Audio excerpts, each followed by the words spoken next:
Lunar New Year is kicking off at Disneyland Resort, and we are telling you everything you need to know as we enter the year of the snake. You're listening to Castle Talk Radio. We're live on the airwaves with Becca and Jessica.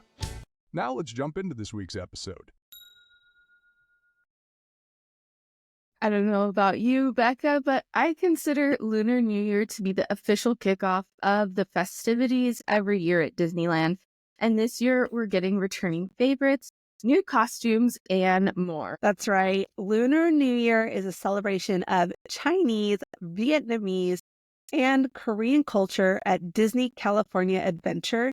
So while we may say Disneyland Resort here and there or Disneyland, just know that we are talking about the full resort, and the festivities are actually at California Adventure. The celebration starts January 17th and takes place through February 16th. So, Jessica, first thing I did in prepping for this episode is look up what the animal is on the Chinese zodiac for this year. Do you know what the animal is for 2025? Yes, 2025 is the year of the snake, and I believe it's the green snake. So in Chinese culture, people born in the year of the snake are considered rational, calm, thoughtful, and loyal to their loved ones. And at Shanghai Disney, they have a Chinese zodiac that's based on the 12-year cycle, and it's the Garden of the 12 Friends, where each animal in the zodiac is depicted by popular Disney and Pixar characters. So in the year of the snake, it's Ka from Jungle Book. So I don't know if we're going to see that over at California Adventure. Some of the years that we've seen at California Adventure, it has not lined up with the one that they have at Shanghai. In some years, it has. Okay, so let me ask you, what other Disney snake characters can you think of? Indiana Jones? Snake? I really don't Make know. the snake that comes at you the main character for the Chinese the Chinese zodiac animal, the Lunar New Year festival. No, the one I think, especially because you said it's the year of the green snake. So there's like different versions, like there's like wood, or like there's elemental, there's color. It's all these different things that it can be. But I think Sir Hiss from the Robin Hood. That's okay. Prince John's snake. I think he would be great. I actually was shocked at how many Disney snakes there are, especially if you take into account TV shows and stuff. Really? And I had to like look at all of them, like, who is this? And I'd have to open it up because we actually have quite a few snakes in Disney TV shows and movies that I didn't know about. Now I'm like looking at pictures too. Funny. Yeah, I wonder if they'll put like a snake with it or if they'll just roll with their regular kind of highlights of who they like feature during Lunar New Year. I don't know how they would do a snake character meet and greet, but we do get a lot of cool characters that come back every year, even if it's not their animal on the zodiac sign. So, Jessica, what do we have coming as far as characters that we can meet? Okay, so I'll kind of go over what we've had in the past. And, well, for sure, we're going to have Mickey and Minnie. They show up every year, and they wear some traditional outfits. And this year, they're getting a new outfit. They've shown off that in pictures and concept art. It's really beautiful. I love seeing them in their traditional Lunar New Year outfits. They usually have Mulan and Mushu. Those are really our staples. In the last few years, we've had the Turning Red characters. And we've also had Raya from Raya and the Last Dragon over in the Redwood Creek Challenge Trail area. And that's also been very beautiful. The way they have covered kind of just even the area. If you're not going for the meet and greet, if you just walk around that area, it's been really beautiful. And then when they did the Year of the Pigs, they had the Year of the Pig, they had the Three Little Pigs. And that was a lot of fun to bring back like such a classic Yeah, character. and the Three Little Pigs have appeared other years that weren't their years since then a couple of times. I don't know if it's just as, like, a filler or if there's something I need to probably learn a little bit more about why maybe they have Mhm. continued to have them. One thing I will say is I have yet to catch Mushu for a meet and greet. Like, my timing's always off. Have you caught Yeah. a meet and greet with him? No, only just from like seeing in the processional. Mm. But Yeah. one thing that I do want to share about the Year of the Snake too, I'm just going to throw this in there because we always want to know like what year, if you are Year of the Snake. So I'm going to throw out some birth years. If you were born in these years or you know someone that was born in these years, this is your Year of the Snake. So 1941, 1953, 1965, 1977, 1989, 2001, 2013, and then of course 2025. So if those are your birth years, this is your year as well. Wonderful. Okay. So you mentioned Mushu in the processional. So let's talk entertainment at Lunar New Year, and what the guests can expect to see. Yeah, so Mulan's Lunar New Year processional is, I think, the main event in entertainment, and that is like a parade that goes throughout California Adventure. And this has made some changes throughout the years. So I'm going off of the most recent update to that, which was last year, where it started over in Paradise Garden Park, and you can line sort of the parade route and Mhm. catch a glimpse of this where they will go along past you. So it's going to be like a float with Mulan and Mushu, and there's also going to be dancers, a dragon, some music and drummers and different things like that, all in traditional costumes and traditional music playing. And they're going to go along the parade route. They will stop, do some performances in front in different areas, and they will continue along, and they will stop and do a little bit longer performance in front of Paradise Bay, which is like right in front of the Little Mermaid attraction. And then they will continue along the parade route.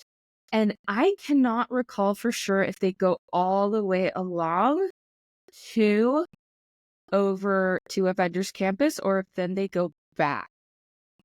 Can you So they recall that don't. detail?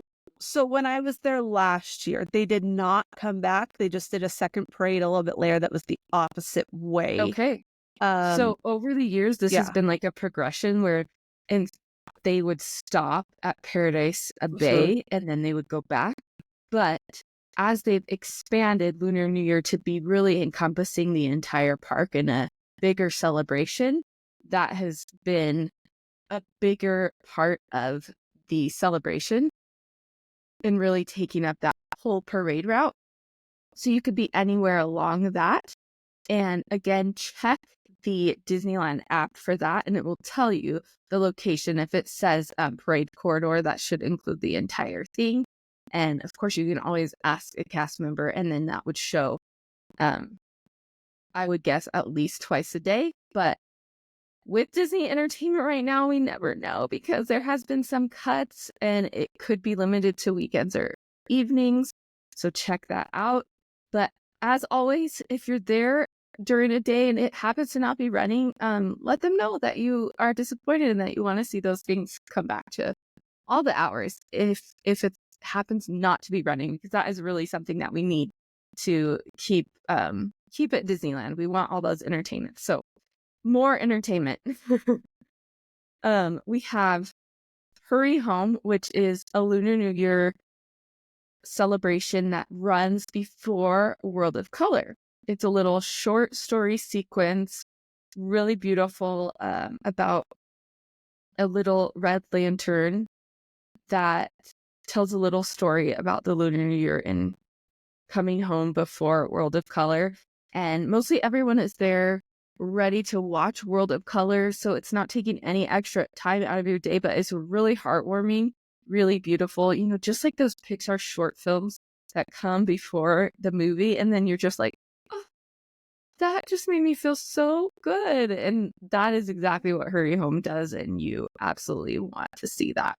And then you have live musical performances in places like Paradise Garden Park.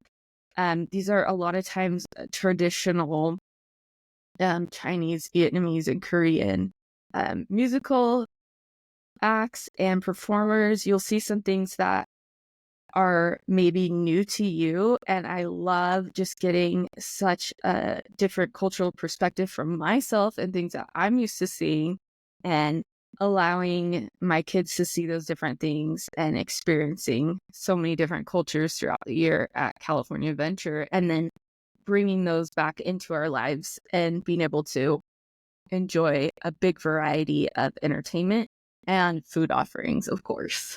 Yeah. They are so fun. And what I love about these entertainment options is that they're really easy to fit into your day. Like, when we go for the holidays, it's like, okay, we got to be at this one at this time, and this, and you're really trying to schedule it all out so you can see it all. But these are just easy to be like, oh, it's happening here. You don't have to camp out as long for the parade, that kind of thing. So I love that. So one thing I do want to mention about the entertainment is that last year and the year before, January and February has been a ton of rain in Disneyland.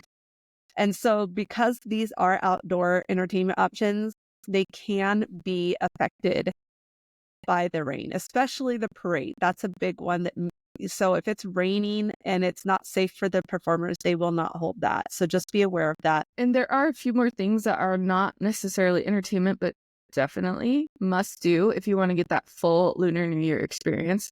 And these are crafts and the Lunar New Year wishes wall. And another thing that's cool, whenever California Adventure does these different celebrations that some people might not be familiar with, or maybe it is a part of your culture, but you need a little bit of refreshing, they have displays right by them that tell you what it's all about, and you can just do a quick little read through. I find those really informative and just quick to read about and learn.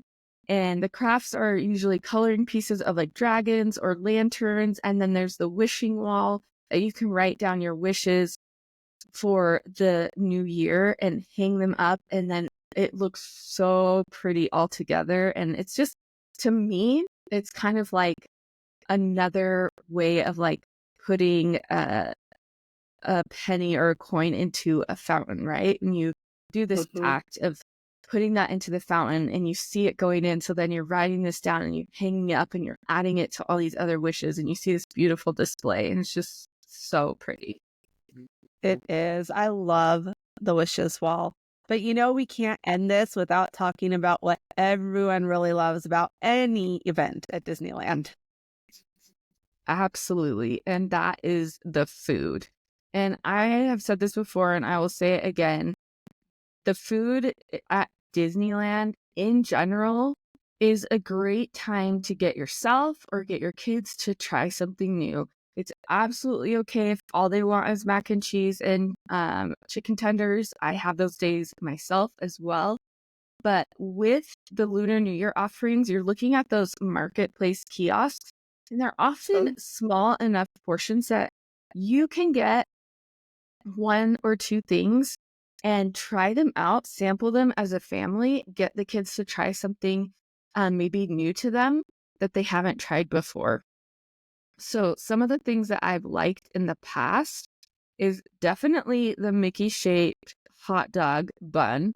So it looks like a Mickey pretzel and it has like hot dogs in it, and the kids are definitely down for that.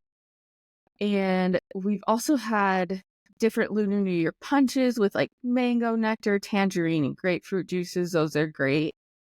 All of the marketplaces have different names to them. Sometimes they keep the names throughout the years, like Red Dragon Spice Traders Market, where they've had like spicy fried rice with chicken bites, things like that. Fried lemongrass chicken dumplings with a plum sauce, super, super good. Steamed pork and vegetable dumplings with black garlic sauce. I've also loved the Kung Pao Bao And they have plant-based chicken, toasted peanuts, scallions, barbecue pork bun. Very good. Lots of different things. And again, they're like smaller portions, so you can try a lot of things. Also, the garlic noodles in the past have been really good. And those are things that kids are definitely willing to try. Most kids. Just some noodles that are tossed in garlic butter and Parmesan. Really Yeah. simple. And then they have like these little added novelty items that you can purchase, like a lotus flower glow cube or a Mickey shaped macaroon straw clip that's red. And speaking of red, they have the red envelopes, which like in traditional Chinese New Year culture, they give red envelopes often with cash in them. And you can do any red envelope, but at Disney, they sell red envelopes that have like the gold and Disney characters on them. And so in the past, I've bought those red envelopes and then put Disney gift cards in them to give to the kids before we've gone to Lunar New Year. And then I've kept the red envelopes. So that's always been a fun little thing to do and to incorporate that Lunar New Year, like learning into the trip. Yeah. And one more thing about the Lunar New Year celebration is they do have a sip and savor pass for this, but it usually only comes with 6 tabs because it is a smaller one rather than I think it's 4 or 8 that they offer now for the bigger festivals. But they do offer one, and so you can get that and use that, have it as a way that you've prepaid for those different offerings if you'd like. Oh, and one of my favorite things about Lunar New Year is it's during a time of year that's pretty easy to plan a last minute trip because it's not as crowded. Like it ends before President's Day weekend. So it's a really good time to go. And it also falls under all of those ticket specials that you can get through our partners at getawaytoday.com. Right now, they have the kids can 3 to 9 go for $50 a day on 1 through 3 day tickets, which is amazing. And then you can upgrade if you want park hopper and all that stuff. But it's a great time to go. So you can check out pricing. Oh, and hotels. Hotels are cheap during that time usually because of the fact that it's not the busy season. So you can go to getawaytoday.com/Castle Talk to check out the deals that are available. And for the adults, we do have our exclusive pricing as well on Disneyland tickets that will save you a little extra. But yeah, I think Lunar New Year is such a fun event because it's so easy, like I said, to fit into your day at California Adventure. And yeah, any final thoughts? I will say that adding to Mickey and Minnie's new outfits this year, they will be dressed in traditional Korean attire this year. So that is a first and very exciting. Definitely. That's all we have time for today, and we look forward to the Year of the Snake.